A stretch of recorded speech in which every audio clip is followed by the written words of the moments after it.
Indak paralu pai jauh-jauh ke luar negari untuk sekedar melihat indahnya peternakan sapi.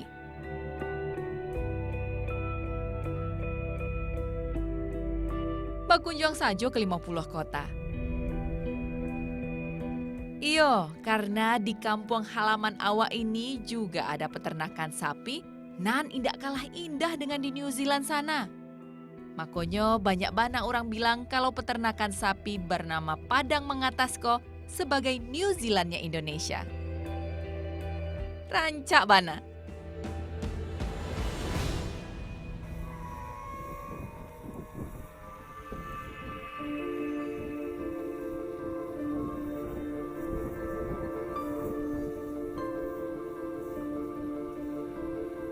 Kenalan dulu yo. Nama awak Putri Cindy Yanavia. Imbau saja Cindy. Awak pemudi asli 50 kota. Kenalkan juga ini Pak Salmon. Beliau petugas peternakan sapi di Padang Mengatas. Pak Salmon ini yang akan mengawanan awak bakal liliang Padang Mengatas. Alah lebih dari 20 tahun ia mengabdi. Jadi soal seluk beluk sapi, Pak Salmon yo boleh dibilang juaranya. Padang Mengatas didirikan pada zaman Hindia Belanda tahun 1916.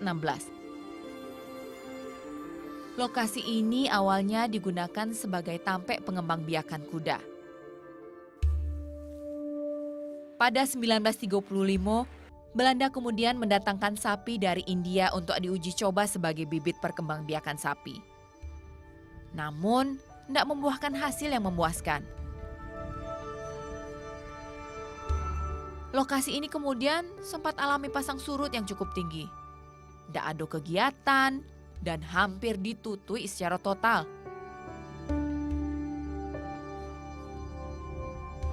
Namun pada 1950, lokasi ini berhasil dipugar dan dibentuk kembali oleh pemerintah hingga kini. Berada di lereng Gunung Sago dan dikelilingi hamparan bukit barisan, Padang Mengatas sangat didukung oleh kondisi alam berupa rumput yang jadi pakan utama ternak. Dengan luas lahan kita lebih kurang 280 hektar. Oh, dengan luas yang sebesar ini bisa nampung sapi berapa banyak? Bisa 2000 ekor. Oh, gitu. Karena lahannya nan begitu luas, Padang Mengatas juga dinobatkan sebagai peternakan sapi terluas di Asia Tenggara. Wah, hebat ya! Padang Mengatas dikelola oleh Kementerian Pertanian. Lokasi ini merupakan tampek pembibitan, peternakan, dan penelitian sapi nasional. Ada 3 jenis sapi di sini, yaitu sapi simental, limosin, dan pasisir.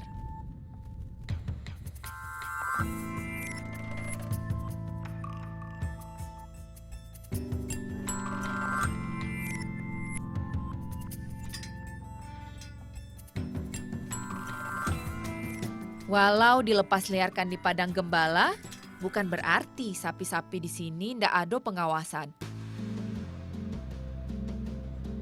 Urusan perkembangbiakannya diatur dengan rancak. Nah, ini adalah sperma sapi yang kita gunakan untuk melakukan. Sapi-sapi dikawinkan dengan teknologi inseminasi buatan. Sperma unggul khusus sapi pun didatangkan langsung dari luar negari. Selain untuk meningkatkan mutu dan gen sapi, inseminasi buatan bertujuan untuk menghindari penularan penyakit reproduksi antar sapi. Sapi-sapi di Padang Mangatasko juga diberi perawatan ekstra. Diperhatikan betul kesehatannya dengan metode spraying atau penyemprotan seperti ini. Penyemprotan bertujuan agar sapi sehat dan terbebas dari penyakit seperti caplak maupun kutu.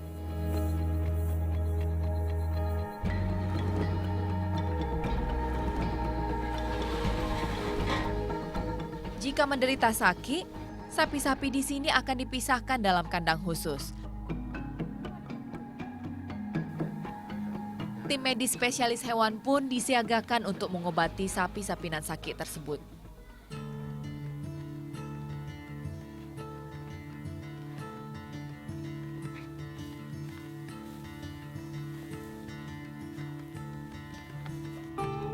Namun, peternakan sapi di Padang Mangatas dinilai masih belum optimal. Karena jumlah sapi saat ini hanya berjumlah sekitar 1.200 ekor saja. Jumlah ini dirasa kurang dengan lahan peruntukannya dan mampu menampung hingga 2.000 ekor. Wah, sayang sekali ya.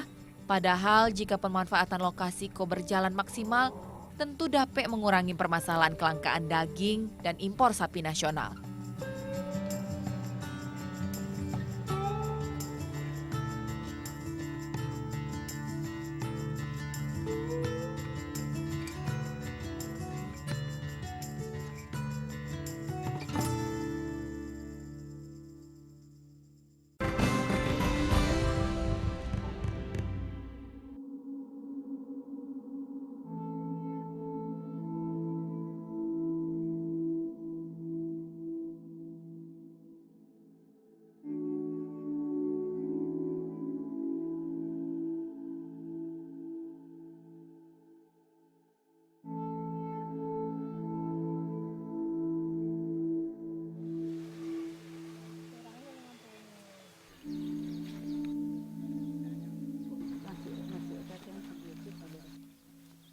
Sebagai salah satu daerah penyangga produksi bareh nasional, Sumatera Barat mempunyai daerah-daerah khusus penghasil padi.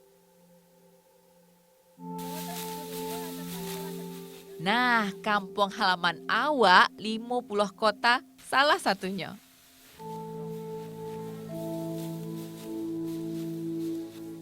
Bangga bana, Wak.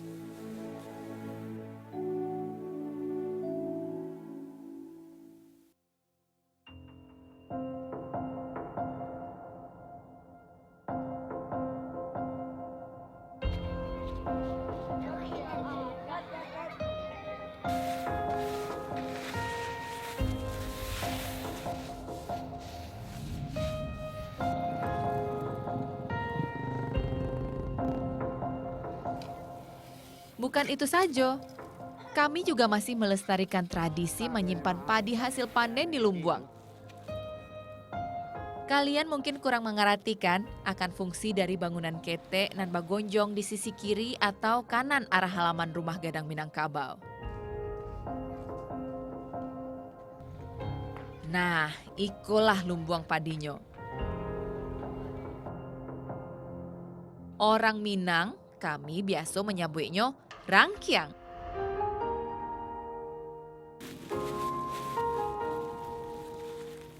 Rangkiang punya satu pintu kete nan terletak di bagian atas dari salah satu dindingnya. Bangunanku bukan hanya sekedar pemanis dari rumah Gadang, namun punya banyak fungsi, yakni sebagai tempat menyimpan padi usai panen, menyimpan benih padi sebelum masa tanam, menyimpan padi cadangan saat musim paceklik, sampai menyimpan bareh untuk kebutuhan sehari-hari. Dulu, rangkiang berperan penting dalam kehidupan keseharian orang Minang.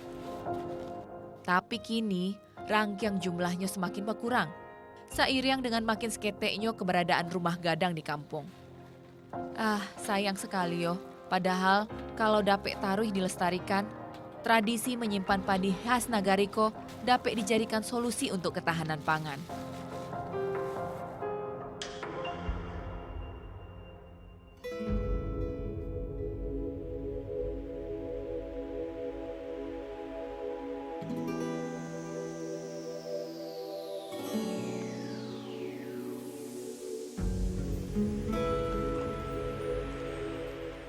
Alah sajak lamo, urang Minang diwarisi olahan kuliner nan melegenda. Salah satunya adalah sate dangwang-dangwang.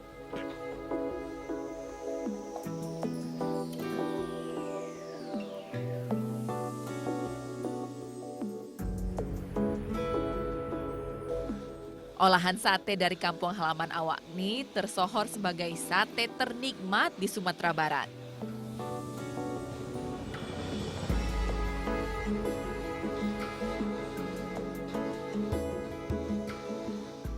Iko rahasionyo, proses pembuatan sate dangwang-dangwang ko cukup panjang.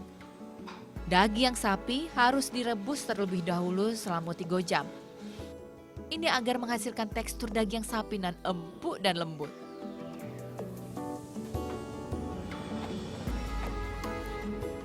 Nah, setelah itu baru daging sapi ko ditumis dengan olahan bumbu dari kelapa, kunyit, laos, jahe, bawang, dan garam. Lalu, diamkan selama 30 menit agar bumbu dapat meresap sempurna. Daging sate yang digunakan berasal dari daging sapi limosin dan simental. Tekstur daging sapi limosin dan simental ko terkenal lembut dan tebal. Jadi awak jamin, siapa saja nan mencicipinya pasti akan puas. Sarupo sate pada umumnya, sate dangwang-dangwang juga dibakar.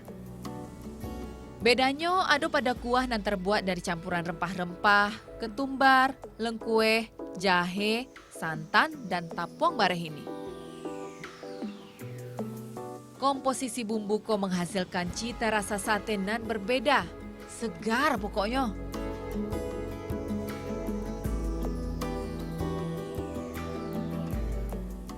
Hawa sudah makan berkali-kali, tapi tidak pernah bosan. Itu karena rasanya nan lama bana, enak sekali.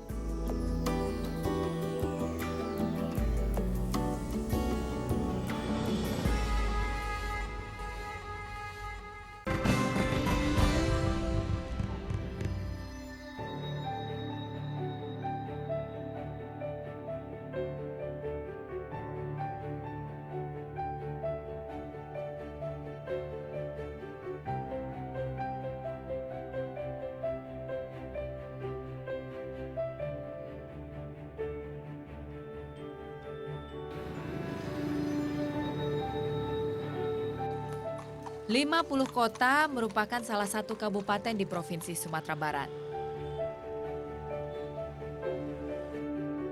Perjalanan Jakarta-Padang bisa ditempuh selama 2 jam melalui pesawat. Dari Kota Padang, 50 kota dapat ditempuh sekitar ampe jam saja kalau pakai oto atau mobil. Letak geografisnya nan berbeda di lereng pegunungan dan perbukitan, membuat tanah kelahiran awakku subur, cocok ditanam beragam jenis tanaman. Salah satu nan jadi unggulan adalah tumbuhan gambir ini.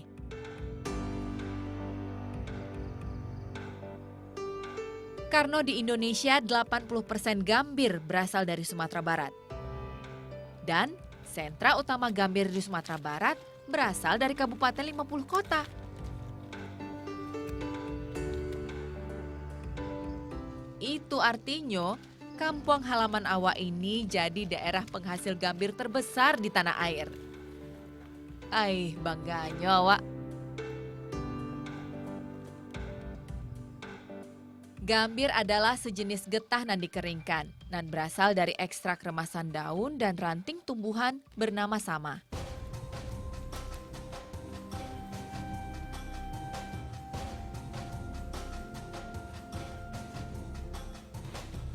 Gambir dibutuhkan untuk industri farmasi dan kosmetik.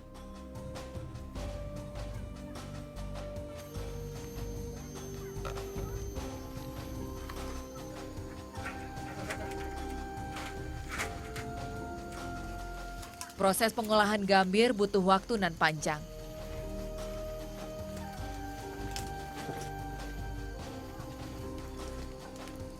Untuk menghasilkan getah, daun-daun nan alah dipanen ko harus dimasak terlebih dahulu.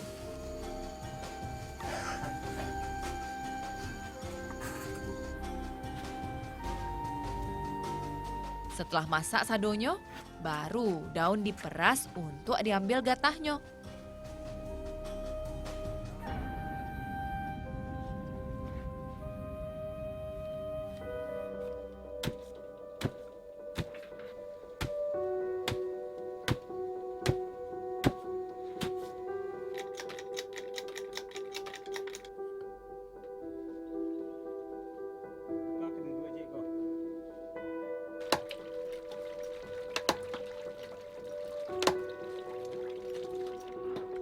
Gatah gambir nan alah diperasko kemudian harus didinginkan dulu selama 1 harian. Agar gatah dapat mengental dan mudah saat dicetak.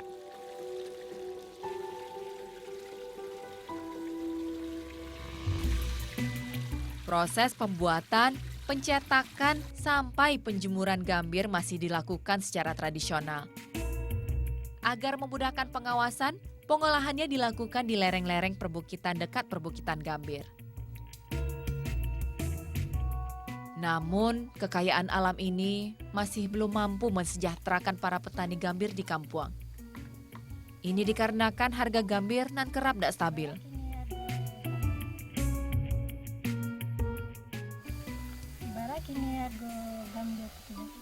Kini harga gambir ya lain mulai nanya harga gambir 82.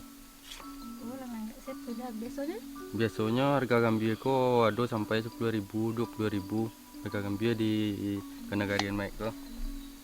Untuk ini badalah naik setudah.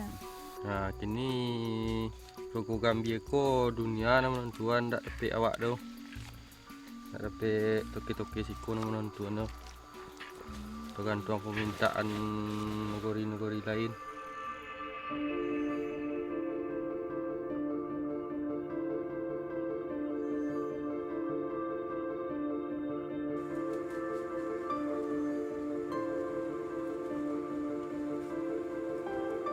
Ada ke minum teh ini, Nasri.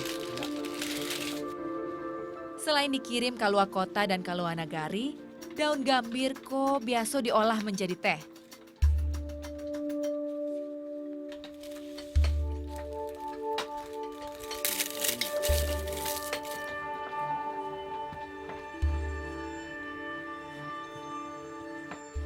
Teh gambir memiliki kandungan katekin dan tergolong tinggi. Katekin bukan sekadar antioksidan, namun juga superoksidan dan dipercaya bisa memberikan pencegahan berbagai penyakit. Seperti penyakit jantung dan obesitas. Boleh dia.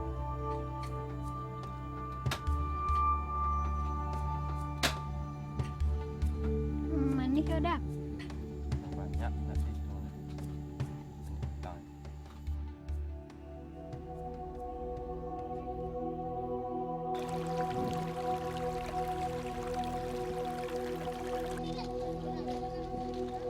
Salah satu faktor pendukung dan membuat Kampuang awak subur adalah karena banyaknya sumber mata air. Salah satunya Sungai Taram ini. Dulu Sungai Ko biasa dipakai sebagai jalur transportasi masyarakat setempat untuk membawa kayu bakar dan hasil pertanian, dan terletak cukup jauh ke pedalaman. Di sekitar Sungai Ko alah dibangun juo bendungan bernama Kapalo Banda Taram dan digunakan untuk irigasi pesawahan masyarakat sekitar. Karena alamnya nan rancak, kini Kapalo Banda Taram juga telah menjadi lokasi wisata. Di Siko pengunjung juga bisa menikmati keindahan Kapalo Banda Taram dengan menaiki rakit bambu. Seru yo!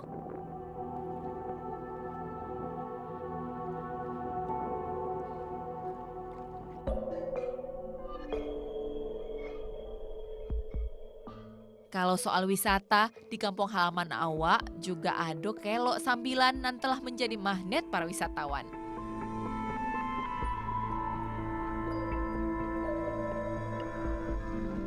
Kelok Sambilan merupakan jalan yang menghubungkan Provinsi Sumatera Barat dengan Riau. Dinamai Kelok Sambilan karena jalan di Siko memiliki 9 tikungan atau kelokan nan tajam dan berbatasan langsung dengan jurang.